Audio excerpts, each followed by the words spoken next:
తిరుమల శ్రీ వెంకటేశ్వర స్వామి వారి ప్రసాదం తినాలనిపిస్తుందా? అయితే ఈజీగా ఇంట్లోనే ఎలా చేయాలో చూద్దామా. ప్రొసీజర్ స్టార్ట్ చేసేద్దామా. 2 కప్పుల శనగపిండికి 2 స్పూన్ల బియ్య పిండిని వేసి కలపండి. ఇందులో కాచి చల్లార్చిన పాలను వేసి మరీ తిక్కుగా కాకుండా మరీ లూజ్ గా కాకుండా వీడియోలో చూపిస్తున్న విధంగా కలపండి. డీప్ ఫ్రై కోసం ఆయిల్ అలాగే నెయ్యిని వేసి వేడి చేయండి. ఈలోపు 2 కప్పుల చక్కెరని తీసుకొని ఇందులో 3/4 కప్ వరకు నీళ్ళని పోసి నానపెట్టండి. మనం డీప్ ఫ్రై చేసుకుంటాం కదా, బూందీ గరిటె లేకపోతే చిల్లుల గంటితో అయినా బూందీ వేసుకోవచ్చండి.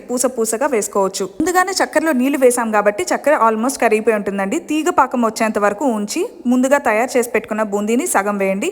సగం పొడి కొట్టేసుకోండి. పొడి నీట్ గా చేసుకొని ఇందులో వేస్తే అంతా మంచిగా కలిసిపోతుంది. వీడియోలో చూపిస్తున్న విధంగా యాలక్కాయ, లవంగాయి అలాగే చిన్న కలకండని పొడి చేసి పక్కన పెట్టండి. ఇప్పుడు బాండల్లో నెయ్యి వేసి మీకు అందుబాటులో ఉన్న డ్రై ఫ్రూట్స్ని వేసి వేయించండి. ముందుగా పొడి కొట్టుకున్నాం కదా, ఆ పొడిని వేసేయండి. డ్రై ఫ్రూట్స్ని వేయండి.